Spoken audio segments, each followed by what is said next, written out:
PS1, lesson number 19, constituents of food. Before we start with this lesson, we are going to see some questions. Can you recall? Very first question here is, what is meant by diet? Now, what is meant by diet? A diet which provides all the constituents like protein, carbohydrates, fats, vitamins and minerals in right quantities is called a diet, and it is also called as balanced diet. Then next question is, for what purposes do we need food?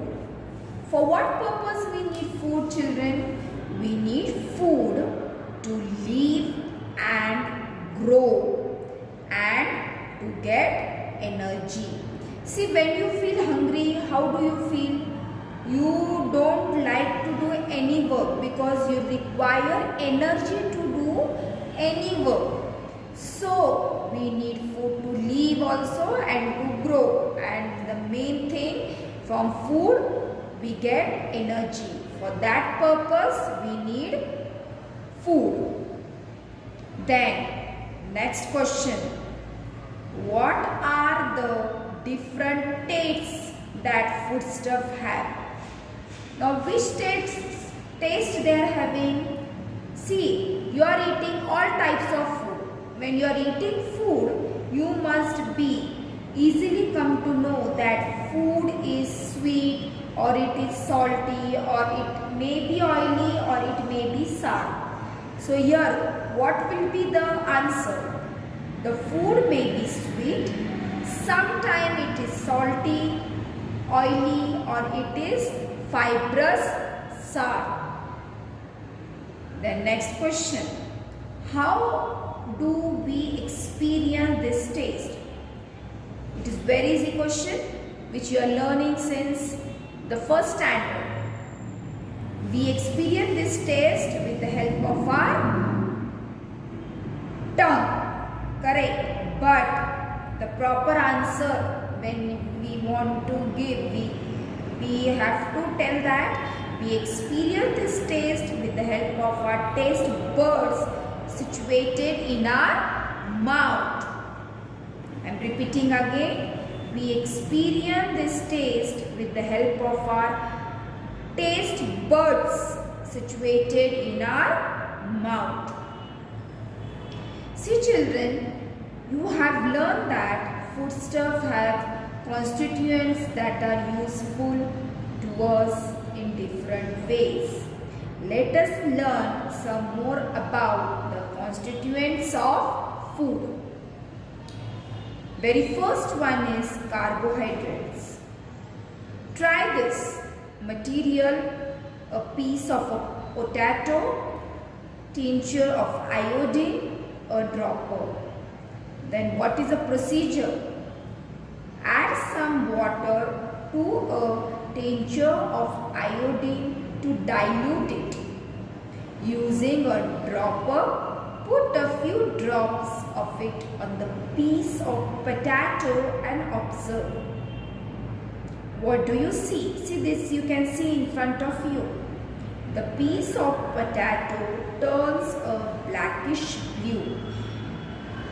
Got it? It is turning into blackish blue when you are putting a few drops of it on the potato. What is a starch? Starch turns blackish blue when it comes in contact with iodine. The starch is turning in blackish blue when the iodine drop is being put on it. Got it?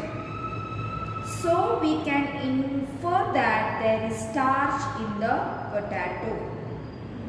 By doing this, we come to know that by doing this means we have tried that by adding the iodine we are using a few drop of it on the piece of potato, and we are observing, we can see that the piece of potato turn a blackish blue.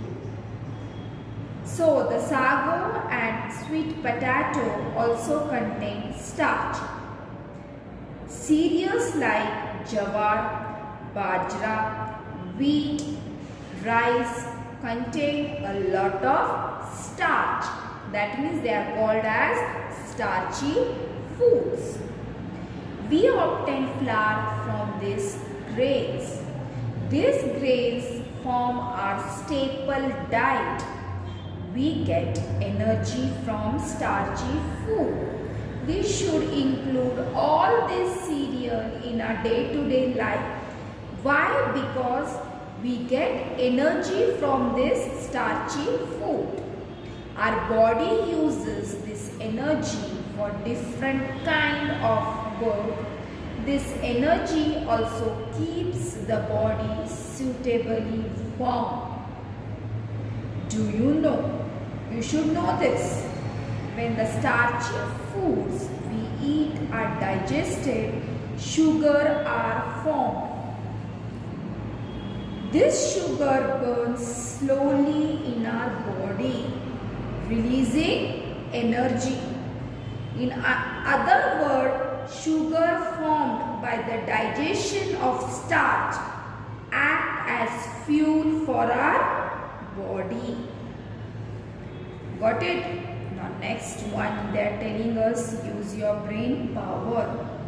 Now what is the question, children?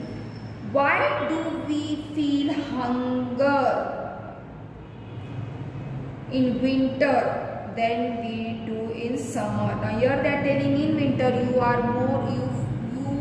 you are hungry and you feel hunger in winter than we do in summer. So what is the main reason? See children, we use more energy in winter than we do in summer.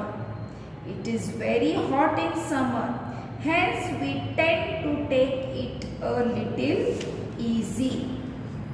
So that's why we feel hunger in winter than we do in summer. This is the main reason.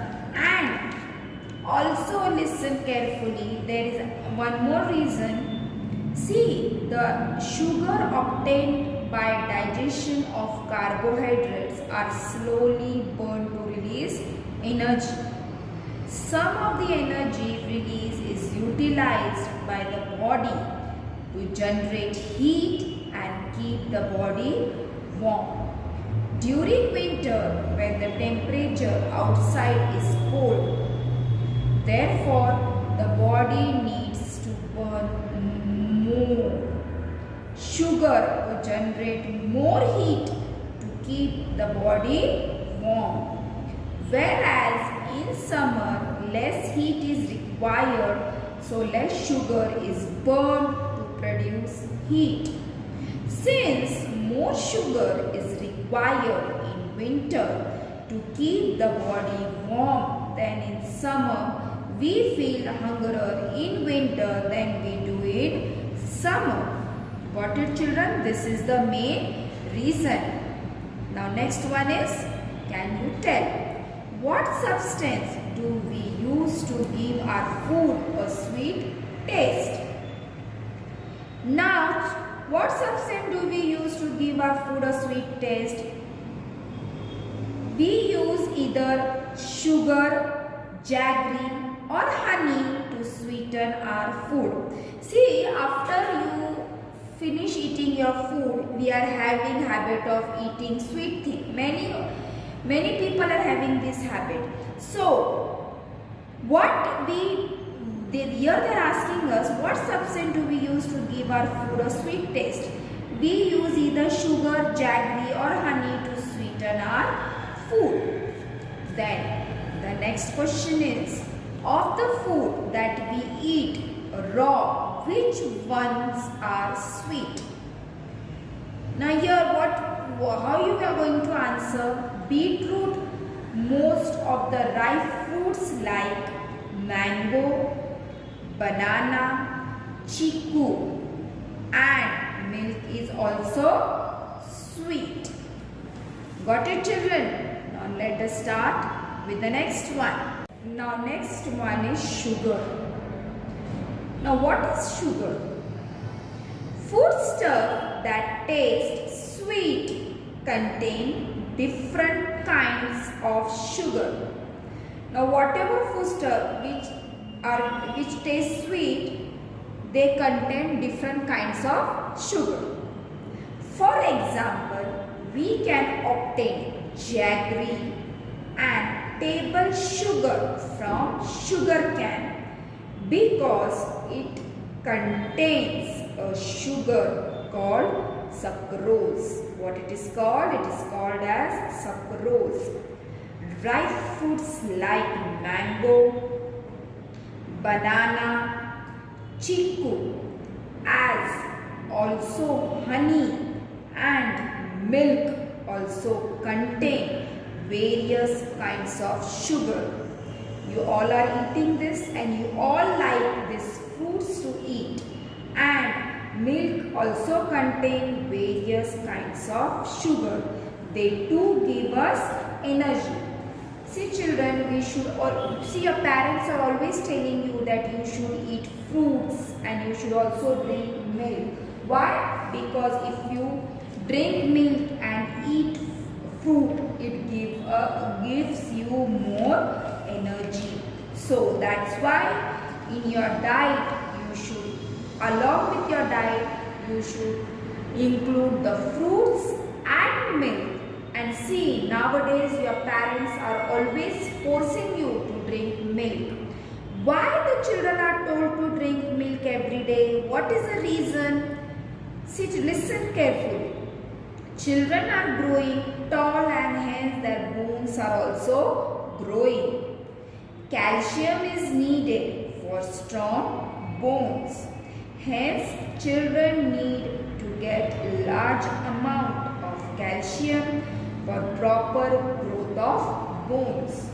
Milk is a source of calcium which can supply the required amount of calcium necessary for growth of bones.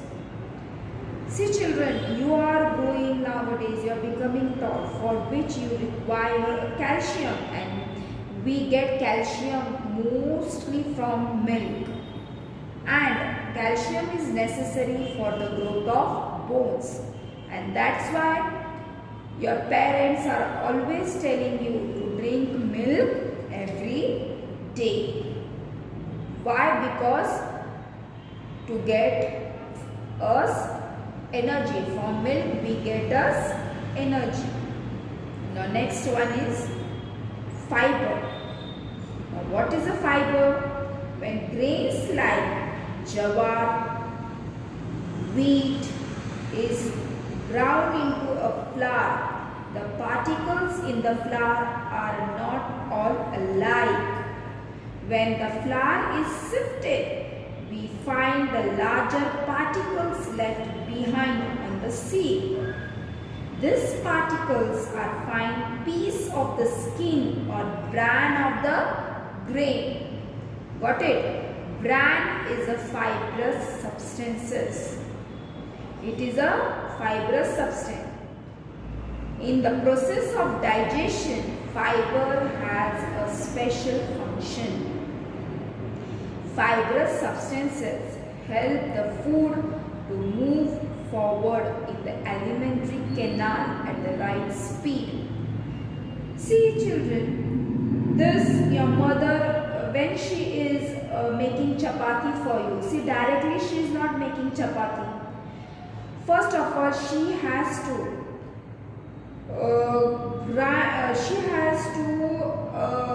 suppose if you are eating the chapati, what she is doing, she is from the flour, she is making the chapati. But when the flour is shifted, see you get a larger particle left behind on the seed. You can see that it is hard, means it is not very tiny. You can see that on the sieve. And these sieves are nothing but this particle are the fine piece of the skin or the bran of the grain. And the bran is a fibrous substance. You got it? In the process of digestion, fiber has a special function. Fibrous substances help the food to move forward in the alimentary canal at the right speed. The undigested food is of no use to the body. Fiber helps to form stool from this undigested food. Fiber is also called roughage. Got it? Fruits and vegetables, especially their skin, whole grains and pulses are all sources of fiber in food. If our food does not contain enough fiber, it can lead to constipation. Up to now, we have learned about 3 types of substance present in our food, that is starch, sugar and fiber. These substances are together called carbohydrates. The most important use of carbohydrates is to provide the body with energy. What is the main important use of carbohydrates? That is, they are providing the body with energy.